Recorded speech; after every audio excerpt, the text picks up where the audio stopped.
बिस्मिल्लाहिर्रहमानिर्रहीम। तुमसे है पाकिस्तान में खुश आमदीद। मैं हूं साजिद हुसैन। हमेशा की तरह मजबूत मुस्तहकम पाकिस्तान पर बात करने के लिए न सिर्फ पाकिस्तान की तमाम पॉलिटिकल पार्टीज के रहनुमाओं के साथ साथ दीगर शोबाजात जिंदगी से ताल्लुक रखने वाली शख्सियात से हम पूछते हैं कि कैसे मुल्क को मजबूत मुस्तहकम बनाना है।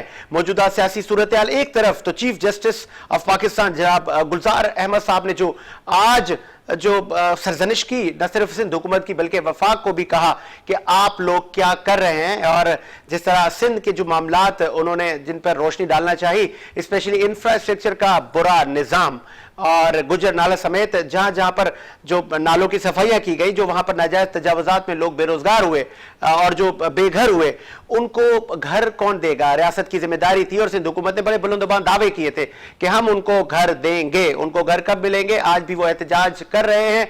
इस पर और दीगर उमूर पर बात करेंगे। मीडिया डेवलपमेंट अथॉरिटी से लेके ईवीएम पर बात करेंगे। बात करने के लिए हमें ज्वाइन किया है पाकिस्तान पीपल्स पार्टी से अशफाक मेमन साहब ने, और उनके साथ में ज्वाइन करेंगे सीनियर जर्नलिस्ट मलिक मुनव्वर साहब। सबसे पहले बात करते हैं अशफाक मेमन साहब से। अशफाक साहब, क्या आप सुन सकते हैं? बहुत शुक्रिया सर, आपने टाइम दिया। सबसे पहले ये बताइएगा कि आपने देखा कि वफाकी हुकूमत ने वो कहते हैं ना, देर आए दुरुस्त आए, कम से कम 80 बसें कराची को दे तो दी। आपको नहीं लगता कि 13 सालों में कम से कम ये इनिशिएटिव तो आपको लेना चाहिए था? अस्सलाम भजन, बड़ी मेहरबानी, आपने मुझे लाइन पे दिया। और मुझे अगर ये कि पता होता, अगर आपको मैसेज अगर आपको मिलता तो मैं आपके प्रोग्राम में शिरकत भी करता। लेकिन हमारा असल आजकल चल रहा है, हमारे चेयरमैन साहब की सालगिरह, कल से प्रोग्राम चल रहे हैं कराची मुख्तलिफ, अभी हम एक अपने चेयरमैन साहब की सालगिरह, बिलावल साहब की सालगिरह प्रोग्राम में थे। ठीक है भजन, जहां तक आपका सवाल है, ये जो अपना क्या कहते हैं, ये जो ट्रांसपोर्ट के हवाले से, तो ये तो आपका बिल्कुल आपकी बात, इसमें कोई मतलब ये नहीं कि कराची के मसाइल के ऊपर जितना पीपल्स पार्टी इस पे जो है इंटरेस्ट लेती है, उतना किसी और सियासी पार्टी ने तो लिया ही नहीं है। अब आप देखें ना कि अलीम आदिल शेख साहब वो एक बस को पकड़ के जो है अपना क्या कहते हैं लेके घूम रहे थे कि ये बसें अभी से तो नहीं है कराची में, ये बसें तो कराची में कितने सालों से चल रही हैं। और ये बसें अभी जो सिंध गवर्नमेंट की जो बसें वो भी इंशाल्लाह मेरे ख्याल से 2-3 महीने के अंदर कराची में आ जाएंगी, रोडों पर नजर भी आएंगी आपको, और कुछ बसें ऑलरेडी रोड पे आ चुकी हैं। ठीक है अशफाक साहब, आपने कहा 2-3 माह में सिंध हुकूमत बस मतलब जो ट्रांसपोर्ट है आप वो देंगे, सफरी सहूलियात आवाम को देंगे। लेकिन मैं साजिद हुसैन, मैंने प्रोग शो किया था अवैस कादिर साहब से आज से कम 4 माह पहले। तब उन्होंने कहा था कि हमारा MIU साइन हो गया है और बसें इंशाल्लाह 2 माह में आ जाएंगी। उसको 4 माह हो गए। कोई आप नई डेट देंगे सर? तो डेट तो मेरे पास भी नहीं है, लेकिन ये कि इंशाल्लाह देखिए सिंध गवर्नमेंट ने बाकायदे से फोकस किया हुआ है, और अल्लाह करे कि इंशाल्लाह जहाँ पे आपको पता है कोरोना की वजह से जो हालात हैं पूरी दुनिया की, अभी थोड़ी बेहतरी की तरफ चीजें आ रही हैं, तो इंशाल्लाह ये जो है आपका और पाइपलाइन है, और चीजें पाइपलाइन में जो होती हैं थोड़ा देर सवेर हो जाती है और वो आ जाएंगी इंशाल्लाह। कोई इतना बड़ा वो नहीं है, अल्लाह करेगा इंशाल्लाह। बस इस उम्मीद के साथ है इंशाल्लाह आएंगी और रोडों पे चलेंगे भी, नजर भी आएंगी। ठीक है। और दूसरा आपने कहा कि आप कराची को और बिलखुसूस सिंध पे ज्यादा तवज्जो देते हैं, तो आपने चीफ जस्टिस गुलजार अहमद साहब के रिमार्क्स भी आज सुने होंगे, पढ़े होंगे कि उन्होंने सिंध हुकूमत की किस तरह सरजनिश की है।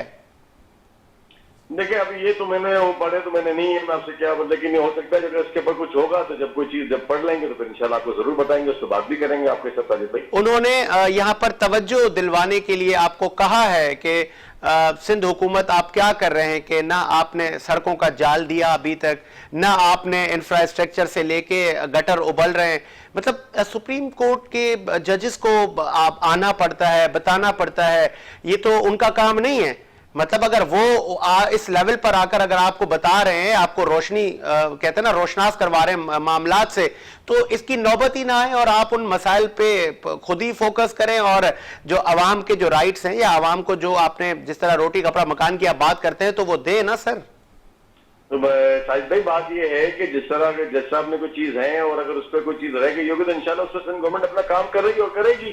और जहां तक सवाल है कराची के अपना ये जो चीजें हैं वो और ही बेहतर। अब इतना बड़ा है कि मामला कराची का जो पिछले जो मेयर साहब ने कुछ किया नहीं, जो इनका 35 साल का मामला, हमारे बैरिस्टर मुर्तजा वाब साहब ने आपको 35 दिन में बेहतर चीजें करना शुरू हो गई ना, इंशाल्लाह आगे भी चीजें कुछ बताए ना अशफाक, सॉरी फॉर इंटरप्ट, कुछ बताए ना क्या क्या आप कर रहे हैं? देखिए आप अभी मुख्तलिफ हमारे ये कराची के अंदर जो आपका जो आपकी जितनी भी अपना रोड्स हैं, मेन रोड पे सेक्शंस पे काम हो रहे हैं, आपका जो है जितने अपने सर्विस की लाइनें डल रही हैं, और इसके अलावा जो है आपका क्या कहते हैं आप मुख्तलिफ जो है जो अपना क्या कहते हैं आपका स्ट्रीट लाइट्स हैं, जो मेन अपना चौरंगियों पे जो इश्यूज हैं, जो मेन जो आपकी जगहें हैं जहाँ पे ज्यादा बड़े मसले हैं मेन चौरंगी, वो बेहतर होते जा रही हैं। और कराची के जो है रोड माशाल्लाह अब आपको नजर आ रहे हैं, कराची में काम हो रहा है, कराची में आपका जो है अपना अच्छे जो है अपना पौधे लग रहे हैं, बड़े अच्छी चौरंगियां बनी हुई है, सब चीजें हो रही है साजिद भाई, बड़ा अच्छा है इंशाल्लाह। और अल्लाह करेगा बैरिस्टर मुर्तजा वाब साहब जो है जो काम 35 साल में इनके नहीं कर सके, इंशाल्लाह अल्लाह ने चाहा तो ये मुर्तजा वाब साहब जो इंशाल्लाह 2-3 महीने के अंदर ही अल्लाह करे कराची एक बड़ा अच्छा हो जाएगा शहर माशाल्लाह। ठीक है अशफाक मेमन साहब, आप मुमकिन है कि जो आप बातें कर रहे हैं और ये समर अवाम तक जाए, मैं आगे बढ़ता हूं। और आप सिंध हुकूमत ने कहा था कि गुज्जर नाला और दीगर जो तजावुजात गैर कानूनी हटाई गई थी आप उनको मुतबादिल फराम करेंगे, वो भी अभी तक नहीं हुआ, कब कर रहे हैं? उन सबके ऊपर बाकायदा कमेटी बनी है और कमेटी उसको देख भी रही है, और जहां तक है ये सब चीजें तो आपके सामने ही है, और अभी से तो नहीं पिछले 2 साल से मामला चाहिए तो, और इसके ऊपर जो है आपको इंशाल्लाह वो कर रहे हैं, तो ऐसा तो बिल्कुल ही नहीं है ना, लेकिन ये कि उसको देख रहे हैं, उस पर कमेटी बनी है, कमेटी ने मेमन साहब सॉरी फॉर इंटरप्ट, मेमन साहब उस कमेटी ने कोई मुतबादिल जगह देखी भी होगी, वो कोई जमीन वो आप बताएं ना फिर सर, उन लोगों को बताएं ताकि वो तो एहतजाज कर रहे हैं कि हमें बेघर हो गए हम। नहीं वो तो अगर ऐसा कुछ है कि बात जहां तक एहतजाज की है, अगर कोई चीज होगी तो सिंध गवर्नमेंट की जो है अपने मिनिस्टर्स हमारे जो है आपका उसको देख रहे हैं, और अगर कोई ऐसी चीज आएगी तो उनके बैठ के उनकी जो है अपना क्या कहते हैं कमेटी जो भी उनकी बनी होगी, और जो हमारी कमेटी सिंध गवर्नमेंट की वो उसका बैठ के जो भी आपके इश्यूज है उसको हल करेंगे इंशाल्लाह। तो आप मसला नहीं लक्ष्य करेगा, चीजें बेहतर हो रही है। अब आप देखें ना कराची में कितना, देखिए सबसे मेन चीज ये कि आप पूरे शहर के अंदर आप एक बात बताएं कितना सुकून, अगर कोई चीज होती है सामने आ जाती है ना। आज तो कराची में कोई इतना खास नहीं होते, लेकिन लोग परेशान किन चीजों, लोग परेशान है बेरोजगारी से, लोग परेशान है इन महंगाई से, लोग परेशान है ये पेट्रोल के बम हम पे गिर रहे हैं, लोग इससे परेशान है, लोग इन चीजों से परेशान नहीं है इस वक्त। सबसे मेन परेशानी तो हमारे मुल्क की महंगाई है ना। हम आज कहाँ खड़े हैं, आज एक पाकिस्तानी कहाँ खड़ा हुआ है, आप इसको देखे ना। अब वो इस पर कोई बात करने वाला नहीं है। बिजली के बिल 2 रुपए ऐसे बढ़ाए, पेट्रोल देखे कहाँ पहुंचा दिया है, और फिर पेट्रोल और बढ़ेगा। हम खड़े कहाँ हैं, हमारा मुल्क कहाँ खड़ा हुआ है, और जो हमारा जो मुल्क का वजीर आजम वो यूटर्न पे यूटर्न देते जा रहा है, कोई बात नहीं कर रहा है। सिर्फ ये इन चीजों में बात करने के लिए सबके पास टाइम है। और अगर अभी आप देखें तो इनके मिनिस्टर्स की वो शायद भाई करते हैं, हर चीज में इनके पास जो है जवाब नहीं है, लेकिन क्या इश्यूज के ऊपर इश्यूज बनाते हैं। एक वो पागल यहाँ घूम रहा है अपना अली आदिल शेख, जिसको कोई चीज का पता ही नहीं है। अब वो जो जिन बसों पे क्या ट्रांसपोर्ट अपना ट्रांसपोर्ट इतिहास भी तो मौजूद है ना, वो ट्रांसपोर्ट इतिहास क्यों बात नहीं करती है? तो जब हमसे वो बात करते हैं, इनसे भी तो बात करें ना कि भाई आप कैसे ही चीजें कर रहे हैं। नहीं तो अगर मेमन साहब अगर कराची की सड़कों पर कोई गवर्नमेंट की कोई अच्छी सफरी सहूलियात चल रही होती, कोई अच्छी आपका अच्छा कोई ट्रांसपोर्ट निजाम होता, तो हलीम आदिल शेख साहब वो वीडियो ना बनाते, वो जो जंगला बसेस हैं। हलीम आदिल शेख ने कौन सा अच्छा काम किया? वो इसने पूरे शहर में फितने करने के अलावा कोई काम किया है? आपने, मैं तो कभी उसको अच्छे काम जिस थाली में खाता है उसमें जो छेद करता है, हर गवर्नमेंट का हिस्सा होता है ये आदमी, और जिस गवर्नमेंट रहता है वो तो इससे अच्छी गवर्नमेंट ही कोई नहीं है। तो आप उस बंदे की बात सुनेंगे क्या? मेरे साथ तो उस बंदे की राय नहीं बनती है जो हर पार्टी में बैठा हुआ हो, हर गवर्नमेंट में उस पार्टी में हो।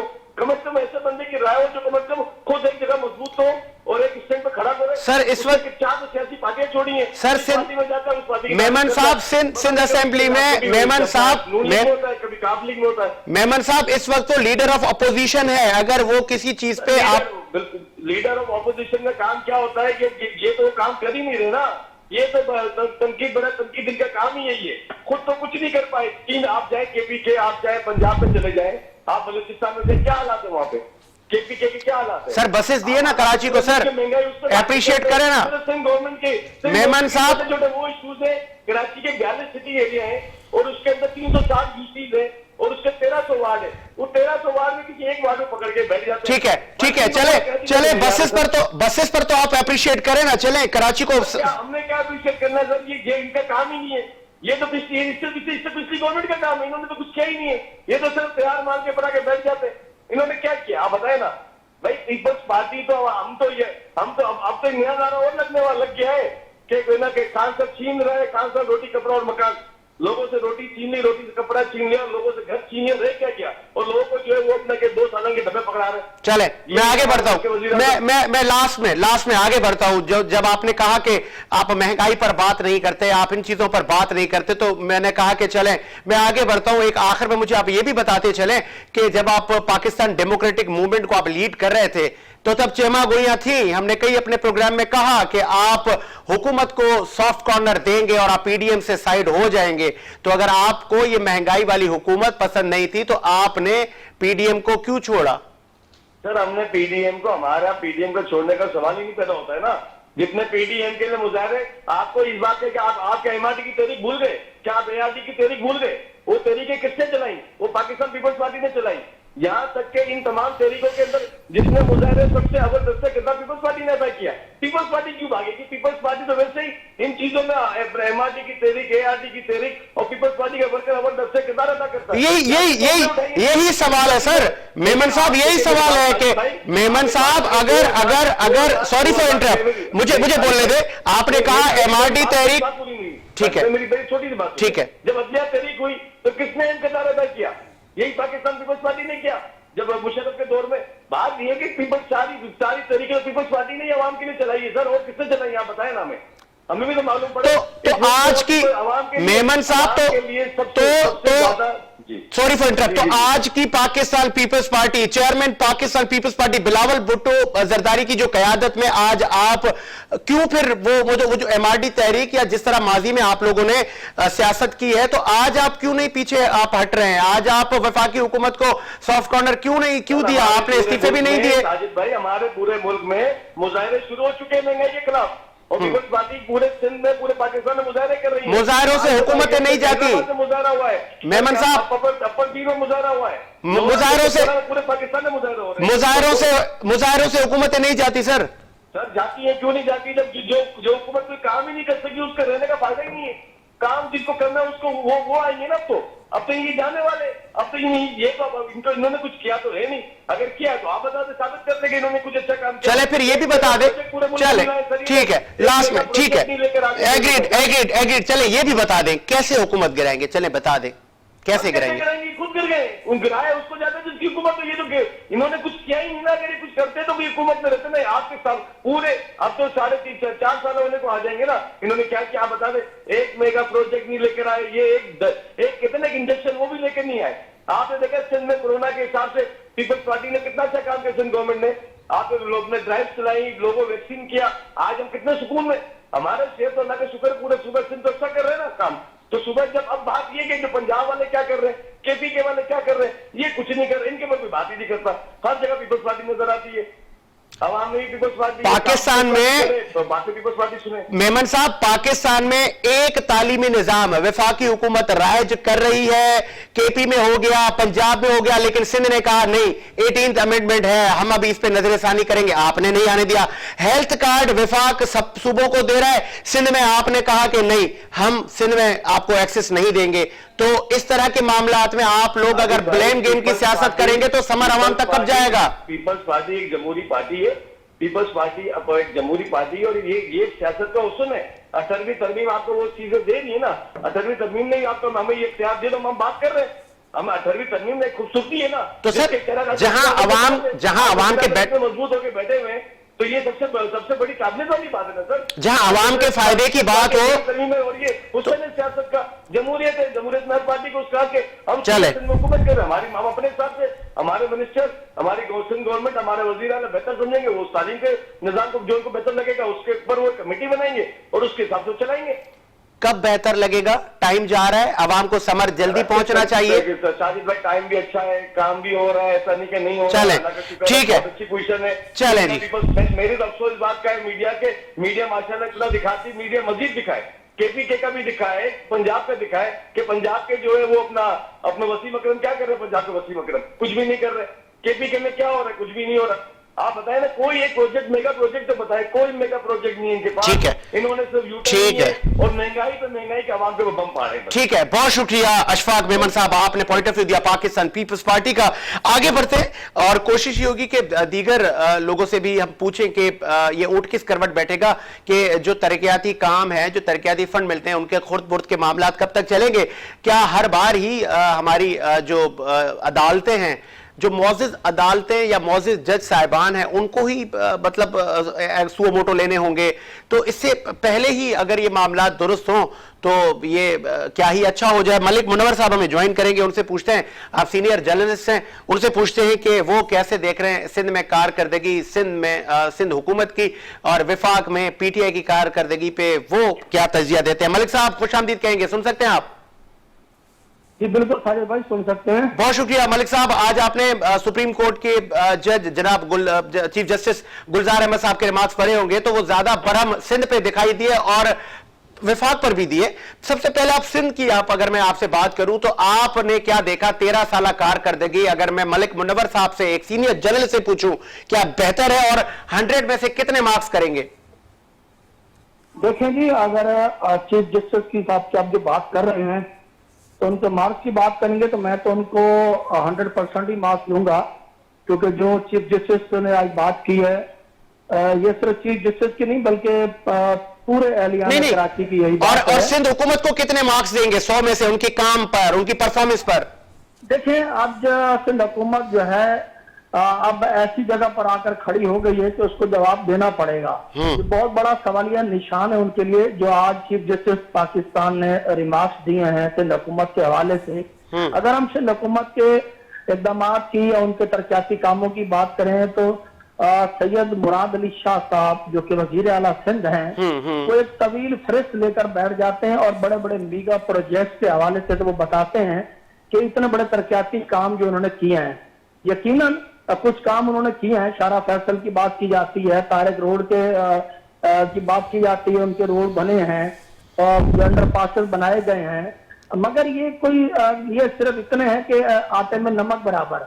कराची बहुत बड़ा शहर है, रूसल बिलाद शहर है ये, गिनती में तो इसकी आबादी बहुत कम दिखाई गई है, मगर आप इसकी रेल पोजीशन देखें तो बहुत बड़ा शहर है, ये एक मुल्क बनता है। इसका बजट कहाँ जा रहा है, कहाँ खप रहा है, जिसका दिल चाहता है वो कराची शहर को नोच रहा है। कराची बुनियादी मसाइल में घिरा हुआ शहर है। इसके मसले सिर्फ न कोई तरक्याती कामों के बल्कि नहीं, हर चीज का मसला है।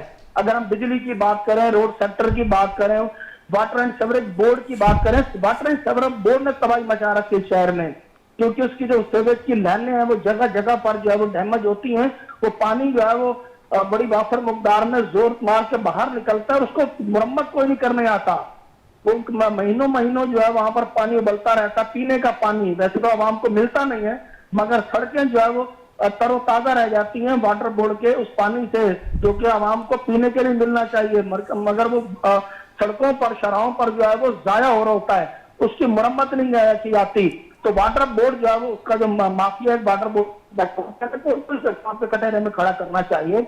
इसी तरीके से अगर हम बात करें तो केएमसी की बात की जाए, केडीए की बात की जाए, एसपीसी की बात की जाए, तो ये बहुत बड़े ऐसे डिपार्टमेंट हैं जिनकी जिम्मेदारी बनती है कि शहर में जो ज्यादा मसाइल जन्म ले रहे हैं वो इन इदारों की वजह से ले रहे हैं, उनकी नाहिली, उनकी कोताही, उनकी नालायकी की वजह से जो है वो मसाइल जन्म ले रहे हैं।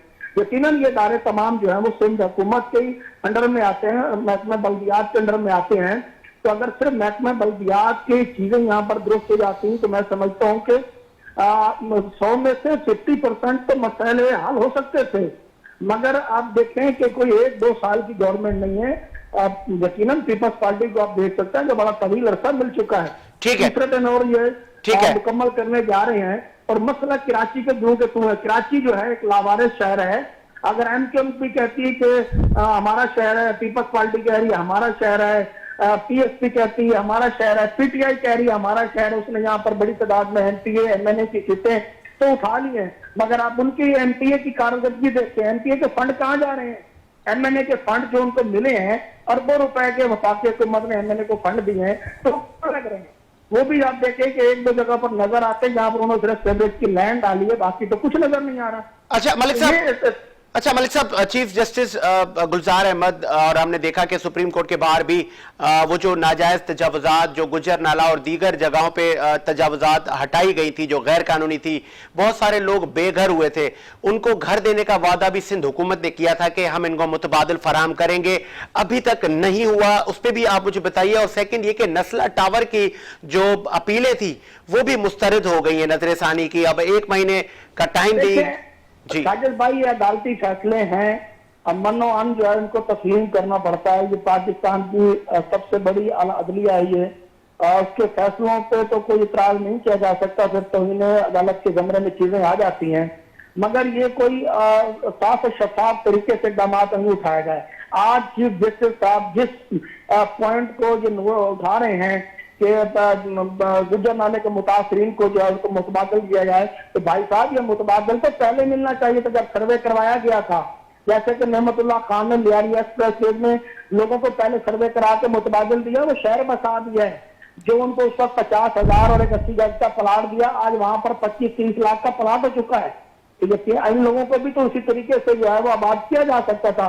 तो इसमें आप सिर्फ जो है ये पूरा नजला सिंध गवर्नमेंट पर गिरा देना ये भी दुरुस्त नहीं है। इसमें जो है वफाक ने भी सिंध जो का जो बजट है उसमें इन जो गुजर नाले के जो नालों की जो सफाई और तमीर मुरम्मत के जो काम लिए गए हैं, तो उसमें तो उनकी कटौती हो गई है। अब वफाक जो है वो डायरेक्ट एनडीएमए को जो है वो फंड दे रहा है, तो एनडीएमए काम तो कर अब 1 साल हो गया है। आप देखें कि घर तो तोड़ दिए गए हैं, लोग बेआसरो सरो सामान जो यहाँ पर आज भी बैठे हुए हैं। लोगों के पास आजकल हालात ये हैं कि महंगाई इतनी है, उनके पास एक वक्त की खाने की रोटी मुश्किल हो गई है, तो वो छत बेचारे कहाँ से आप ले सकेंगे, वो प्लाट कहाँ से ले सकते हैं। ये हुकूमतों की जिम्मेदारी होती है, पर हुकूमतों की तो चीफ जस्टिस साहब ने खुद कह रहे हैं कि और शेम की बातें भी कर रहे हैं। उन्होंने कहा कि नाहल हुक्मरान है, ये नाहलियत भी इनकी नजर आती है। तो ये चीज तो अदलिया जब ये काम सुप्रीम कोर्ट खुद करवा रही है, तो ये जो मुतबादिल की जो बातें हैं, जो मुतासरीन को आबाद करने की बहाली की रिहेबिलिटेशन की जो बातें की जा रही है, तो ये तो पहले की जा सकती थी भाईजान। ये सिर्फ आर्डर तक की एक बातें हैं, ये सुनाई देती रहती हैं आवाजें, और लोग उम्मीद लगा के जो है वो जीते रहते हैं कि शायद हो सकता है कि अब आगे चल के कुछ बेहतरी आ जाए। मगर वक्त गुजरता जा रहा है, लोग बेहाल हैं, लोग उसी तरीके से हैं। इसमें मैं तो सिर्फ गवर्नमेंट को मुर्द इल्जाम नहीं ठहराऊंगा, इसमें वफाक भी खुद इसमें जिम्मेदार है। कहा गया वो जो तमीर पाकिस्तान वाला जो उनका प्रोग्राम है, मेरा घर वाला, इमरान खान साहब ने कहा था कि वो सस्ते घर बना के लोगों को घर देंगे, तो भाई आप वो पूरा जिम्मे ले लेते। सिंध गवर्नमेंट अगर सिंध गवर्नमेंट के ऊपर क्यों छोड़ रहे हैं? गुजर नाले के मुतासरीन है, महमूदाबाद वाले हैं, इसी तरीके से रंगी टाउन के नाले के मुतासरीन भी हैं, और भी लोग बहुत सारे मुतासरीन हैं। तो कुछ नहीं हो रहा, जो करना चाहते हैं तो पहले ही कर लेते हैं। मैंने आपको मरहूम नेमतुल्लाह खान साहब का जिक्र किया है, आखिर वो भी तो एक पॉलिटिशियन थे, वो भी मेयर रहे हैं, ठीक है, तो उन्होंने भी तो एडमिनिस्ट्रेशन के हिसाब से ये सारी चीजें ठीक है ना। ठीक है मलिक साहब, इस पे आपका पॉइंट ऑफ व्यू आगे बढ़ते हैं और बात करते हैं मीडिया डेवलपमेंट अथॉरिटी की। आप विफाक ये जो अथॉरिटी ला रहा है, आपको लग रहा है कि इसकी जरूरत थी कि वाकई जो हेट कंटेंट है, जो नफरत अंगेज मवाद है, उसको उस पर वर्क किया जाए, उस पर काम किया जाए? लेकिन बहुत सारी जगहों पर एहतजाज और कंफ्यूजन है, अभी तक हुकूमत की जानिब से ड्राफ्ट भी आवेजा नहीं किया गया, शो नहीं किया गया। आप कुछ रोशनी डालेंगे इस पर? देखिए साजिद भाई, बहुत शुक्रिया, बहुत इंतहाई अहम नुक्ते के ऊपर आपने ये बात की है। मीडिया डेवलपमेंट को जब एक ड्राफ्ट तैयार भी हुआ है, वो तो शेयर नहीं किया जा रहा। जो जर्नलिस्टों की जो तंजीमें हैं, जो उनके नुमाइंदे हैं, वो प्रोटेस्ट कर रहे हैं पार्लियामेंट के बाद। जिस पार्लियामेंट में इसमें लाया जाना है, वहां पर जहाँ गैर बहस होना है, तो इनके नुमाइंदों की इसमें नुमाइंदगी होना जरूरी थी। इनको एतमाद में लेना चाहिए और ड्राफ्ट को शेयर करना चाहिए, क्योंकि जर्नलिस्ट जो है वो काफी अदम तफत का शिकार हो रहे हैं। वो यही समझते हैं कि एक तो पहले कैमरा की जो तलवार है हर वक्त उनके ऊपर लटकती रह जाती है। जब दिल चाहता है उनके जुर्माने लगा दिए जाते हैं, जब दिल चाहता है उनका चैनल बंद कर दिया जाता है, फिर उनसे अटैकिंग लेके या जुर्माने की रकमें वसूल करके फिर उनको इजाजत दे दी जाती है। ये खेल तमाशे जो कुछ गुतली तमाशा है वो तो पहले ही जारी है। तो ये मतलब ये मीडिया को कंट्रोल करने की एक तरफ जो है मैं तो कहूंगा कि हुकूमत का कदम है। अब देखते हैं ना क्या हुकूमत को ये भी कामयाबी मिलती है या नहीं। ठीक है, मतलब मैं जब माजी में जाता हूं मलिक साहब, तो जनरल मुशर्रफ के टाइम पर भी हमने ये इस तरह की पाबंदियां देखी और जनरल ज़िया-उल-हक के टाइम पे भी देखी, लेकिन अब तो मुल्क में जमहूरियत है और खान साहब जिस कुर्सी पर विराजमान है, वजारत उज़्मा पर फायज हैं, ये अवाम ने उनको इस जगह पर पहुंचाया और आज जो ये इस तरह के इकदाम किए जा रहे हैं तो काफी गमो गुस्सा दिखाई दे रहा है। अब आप बताएंगे कि ऊंट किस करवट बैठेगा? देखिए, इमरान खान साहब तो बातें तो जमहूरियत की करते रहे हैं और जमहूरियत के ही बुलंदबाज दावे किए और इन्हीं दावों की ही वजह से पाकिस्तान की आवाम ने उनको वोट भी दिए और आज इफ्तार की वो कुर्सी पर बुरा जमान भी है। मगर सद अफसोस, बल्कि मैं तो यही कहूंगा कि शेम गवर्नमेंट ने, शेम वफाकी हुकूमत, सिंध गवर्नमेंट ने इतने बड़े दावे कभी नहीं किए। वफाकी हुकूमत ने जो बरकरार आई है उसने बहुत बड़े दावे कर दिए थे और उम्मीदें, लोगों ने भी उम्मीदें उससे वाबस्ता कर रखी थी। उम्मीदें लगा दिए दिलाए जा रहे थे कि बस इमरान खान साहब आ जाएंगे और नया पाकिस्तान बन जाएगा, शायद अगला तो तबाह हो गया है। उसमें तो मैं नहीं समझता कि आप उसके ऊपर जितने भी पंचर आप लगाएंगे तो इन पंचरों से भी ये पाकिस्तान चल सके। इतनी क्राइसिस है वो बहुत ज्यादा हो गए हैं। आप खुद इनकी साबका बयानात की वीडियो अगर चैनल आप चलाते भी हैं सोशल मीडिया के ऊपर तो बहुत ज्यादा एक्टिव है, तो खुद कहते थे कि अगर रुपए की जो कदर गिरती है तो कितना बड़ा जो है वो बोझ पड़ता है पाकिस्तान के ऊपर कर्जों के हवाले से, महंगाई बढ़ जाती है। तो अब तो हर चीज शूट कर चुकी है, उसको कोई देखने वाला नहीं है, कोई कुछ नहीं है। मीडिया को दबाने के चक्कर में लगे हुए हैं। मीडिया क्या करे? मीडिया तो वो एक आवाज है उन नहते लोगों की, वो बयान करता है, उन लोगों की बातें सुनता है, उनको आगे पहुंचाने की कोशिश करता है कि इनकी कोई सुनवाई हो। मीडिया का यही कसूर है साजिद भाई। तो मीडिया जो है जो देखता है वो हुक्मरानों तक पहुंचाने की कोशिश करता है। वो मीडिया उन बेकसों, बेहाल मेहनत कश मजदूर किसानों का एक आंख है, एक कान है जो तो सुनता है और वो आंखें जो आगे चल के दिखाता है। मगर अफसोस के हुक्मरानों ने आंखों पर काली पट्टियां बांध रखी हैं और वो देखना ही नहीं चाहते। वो काले चश्मे लगा के तकरीरें तो बड़ी झाड़ते हैं,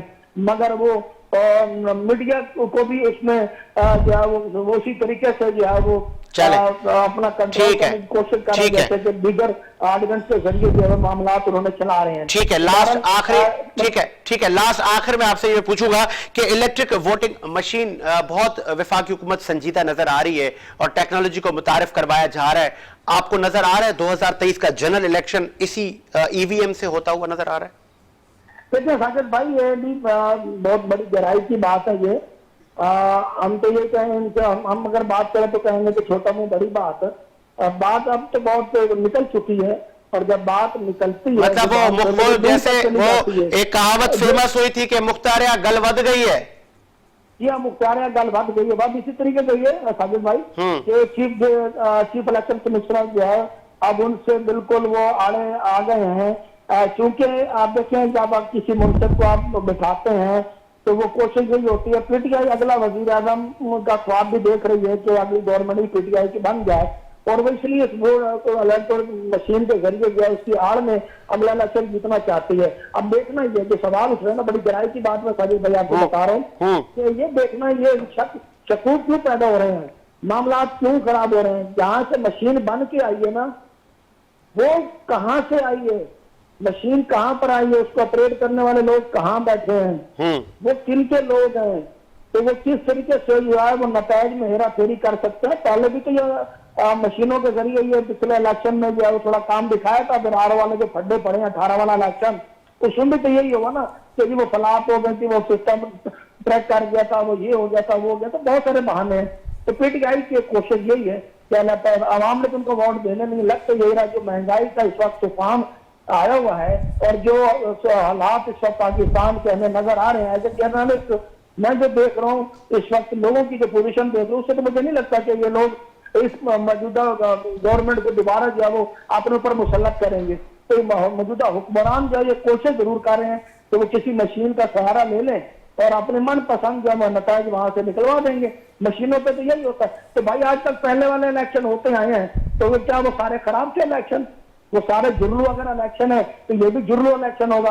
हर बंदे की ये कोशिश होती है कि वो किसी न किसी तरीके से अपना जो है वो सिक्का मनवाए और अगला इलेक्शन भी जो है वो किसी न किसी तरीके से जो है वो अपने हक में जो है वो ठीक है। करवा ले, ताकि आगे गवर्नमेंट जो है वो आसानी से दोबारा कर सके। ठीक है। क्योंकि जब इक़्तिदार की कुर्सी पे लोग बैठते हैं ना, तो उनका दिल नहीं चाहता दोबारा वो इक़्तिदार के अवानों से निकलने के लिए।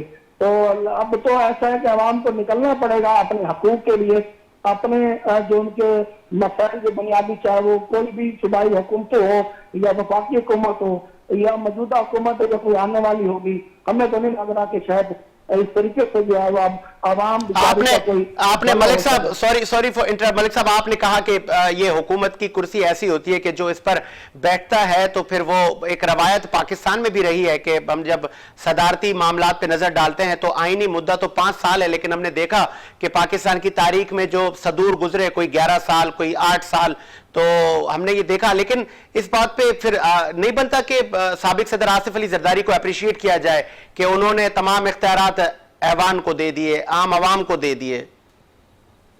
देखिए जी, आप जरदारी साहब से तो इख्तलाफ कर सकते हैं, मगर उनकी सियासत से आप इख्तलाफ नहीं कर सकते। जरदारी साहब पावर में थे, वो सदर पाकिस्तान बने और कहा यह जा रहा था कि जो 58 वाली जो शर्त थी वो अपने काबू में रखेंगे और वजीर आजम जो बनी वजीर आजम रहेगा, मगर उसने आते ही वो तमाम तरह की पावर थी सब आवाम को मुंतकिल कर दी, वापस दे दी। तो उसकी तो देखे ना, वो सबको उसने तो अच्छे तरीके से 5 साल बड़े जबरदस्त गुजारे हैं। और आप देखें उन्होंने महंगाई को ऊपर इतना छूट नहीं होने दिया। ठीक है। तो अगर उनका कसूर यही है कि उन्होंने जो है 110 रुपए या 150 रुपए पर जो बिकने वाला 1 किलो का घी था वो 350 रुपए वाला था, उन्होंने 110 तक या 120 तक बेचते रहे हैं।